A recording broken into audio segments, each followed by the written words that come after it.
Story 1, Star Wars. It was just a summer science fiction movie. The opening sequence with the two spacecraft is absolute genius. The cinema goes dark with a starry scene, a couple of moons, then you're above the planet, then a spacecraft, lasers, and then the battle cruiser, which just keeps coming. They went on to make only two sequels. Story 2, Halloween, released in 1978, was produced on a modest budget with a straightforward premise. Despite this, it launched one of the most successful slasher horror franchises in history. Story 3, Godzilla Minus One. A brilliant film about a disgraced soldier's journey from shame to redemption that features Godzilla. Story 4, Puss in Boots. The Last Wish. I didn't bother with the first one, thinking it would just be a cash grab. So when a sequel to a cash grab spin-off came out more than a decade later, I had low hopes. Then I watched it on a plane to pass the time. It had great writing. The animation was fantastic, and it conveyed a poignant message in what is supposed to be a children's film. You are going to die. Story 5, Dungeons and Dragons. Honor Among Thieves. I wasn't expecting much going into it, but I actually had a great time. Story 6, not wanting to give my girlfriend an excuse to break up with me. I sat through Stardust and was thoroughly surprised. Story 7, Pirates of the Caribbean, Curse of the Black Pearl. Pirates were not cool at the time. Pirate movies had been box office and critical disasters for a long time. The idea that a pirate movie based on a Disneyland ride would break that trend seemed laughable.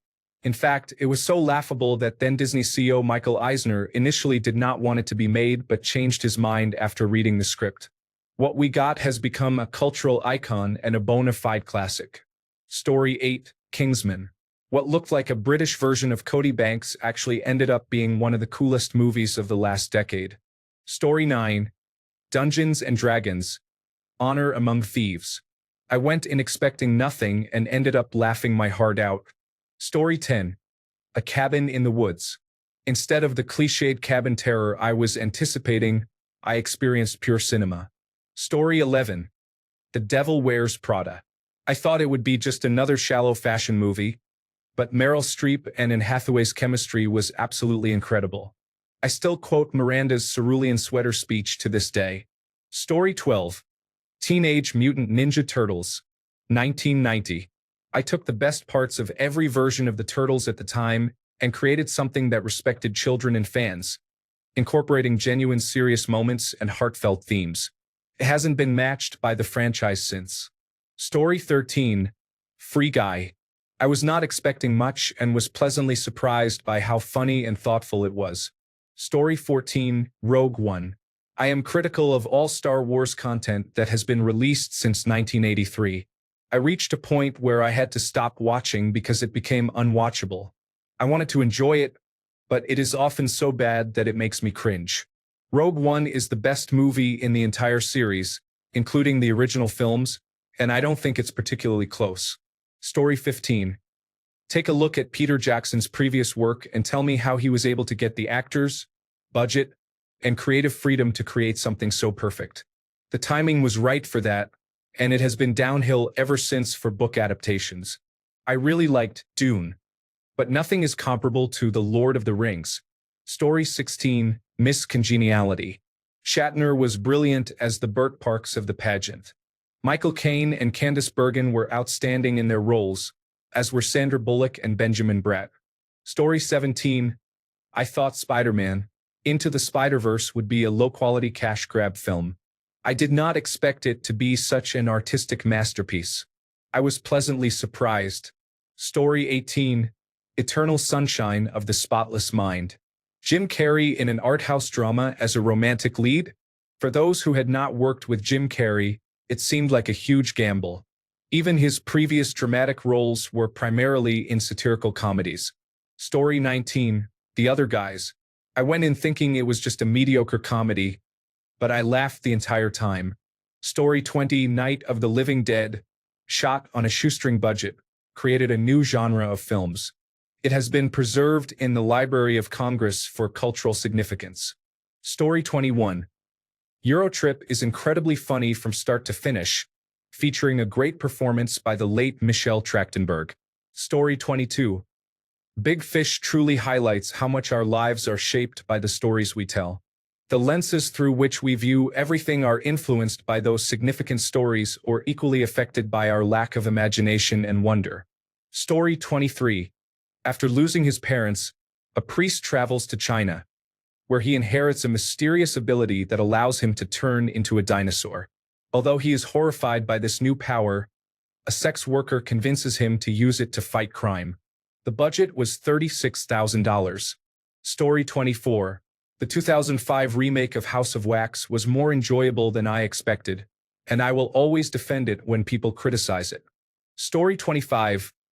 Life, 2017, is an Alien knockoff featuring Ryan Reynolds and Jake Gyllenhaal. It didn't immediately grab my interest, and the reviews were not enthusiastic, but I loved every minute of it. The film succeeds at its goal, to be a fun sci-fi horror experience, rather than a work of high art with ambitions to innovate. The ending is just perfect. Story 26. Die Hard. I was there when it happened, and no one predicted it would succeed, joining the shortlist of the greatest action movies of all time. Story 27. Kung Pao. Enter the Fist looked like it was going to be extremely silly, but ended up being hilariously entertaining. Story 28. Pacific Rim started watching late one night and was more entertaining than I expected. The sequel was disappointing. I stopped watching after 30 minutes. Story 29. Independence Day. I just rewatched this yesterday, and I felt a little emotional during the president's speech to the world. It reminded me of who America used to be, who America is supposed to be, and what we, as Americans, strive to be. Unfortunately, it is nothing like who we are anymore. Story 30. The Ringer. I never watched Jackass and had no interest in it or any of its cast, so I assumed Johnny Knoxville would be a terrible actor and the movie would be offensive. However, it turned out to be a legitimately great movie, hilarious and well-written. Story 31. The Lego Movie could have been a soulless commercial but ended up being a good movie with a positive message. Story 32. Shrek. If you have ever seen the original children's book it was based on, you would be baffled that it became a movie that more than 6 people willingly saw, much less a beloved favorite of several generations. Story 33. Gran Turismo. Many people thought it was going to be a movie about the game, but the game is a small part of the plot. It is actually a solid sports film with a great father-son dynamic between the leads, a feel-good story, and it is all based on real events. Could have easily been another video game adaptation that was disappointing, but I thoroughly enjoyed it. Story 34. I am surprised not to see Evil Dead listed here. I mean, yes, it is cheesy, but with the cheese, it is actually a fun, low-budget film. Story 35. I wouldn't say it's good by most standards, but the Lincoln Vampire Hunter movie was more enjoyable than I anticipated. Story 36. Fast Times at Ridgemont High.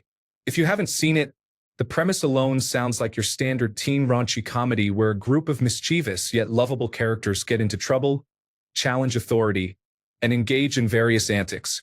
Such movies were common throughout the 2000s, and while Fast Times did not release during the late 1990s peak of the genre, it did come out after Animal House had kickstarted it.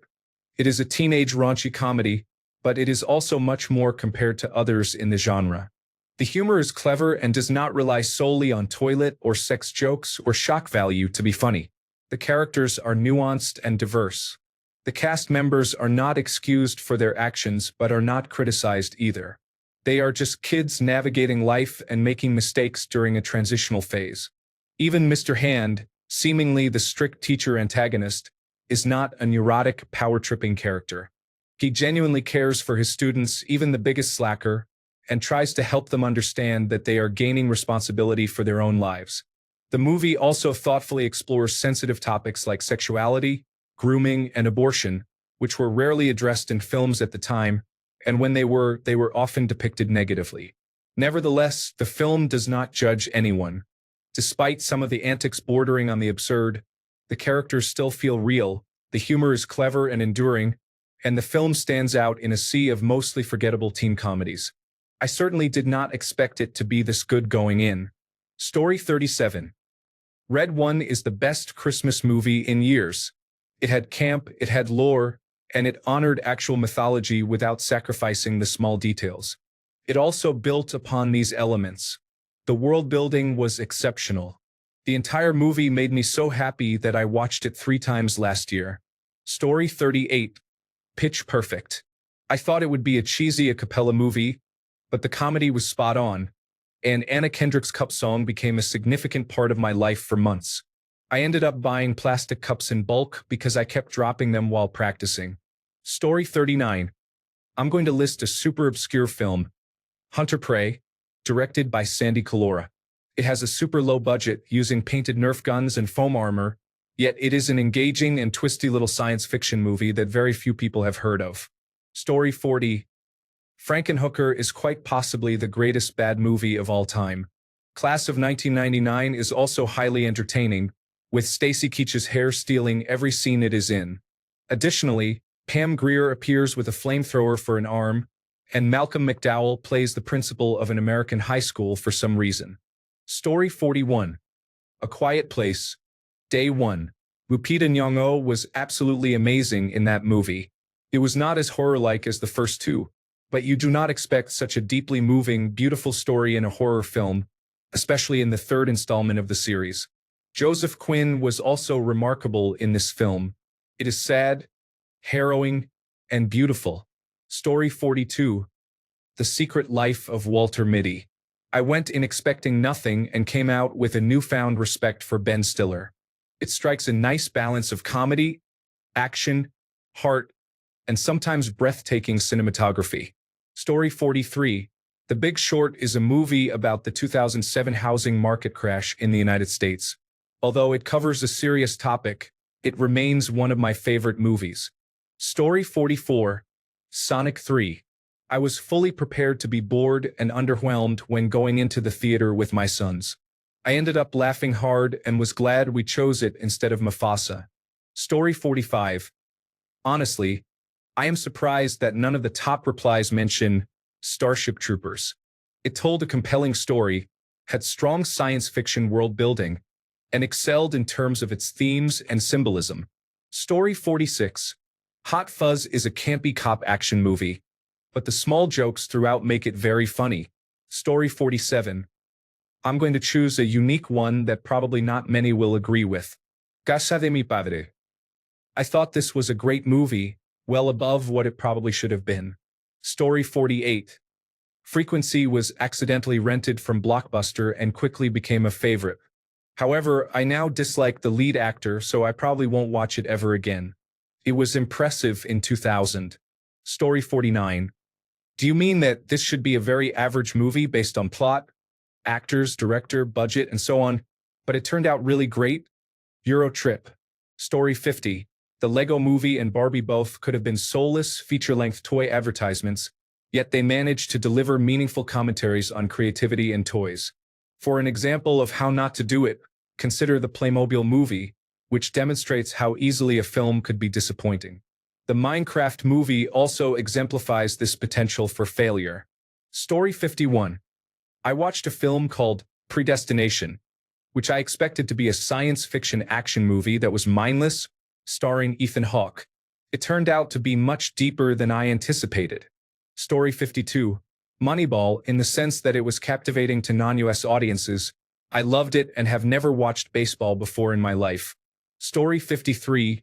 Night of the Comet 1984. A comet wipes out most of life on Earth, leaving 2 valley girls battling against cannibal zombies and a sinister group of scientists. Story 54. Train to Busan. I expected a bloody, gory zombie movie. I did not anticipate feeling emotions. The core is so silly that it's enjoyable, and it has a fantastic cast. Story 55. Palm Springs. I thought it would be a ripoff of Groundhog Day, but it was very different and hilarious. Story 56. I just watched It's What's Inside on Netflix. The concept sounded interesting, but it was much better than I expected. Story 57. Game Night. To me, it's the funniest movie I have ever seen, yet most people I talk to haven't seen it. It went somewhat under the radar, but it was actually very good.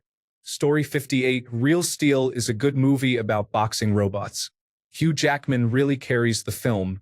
Story 59, Puss in Boots, The Last Wish.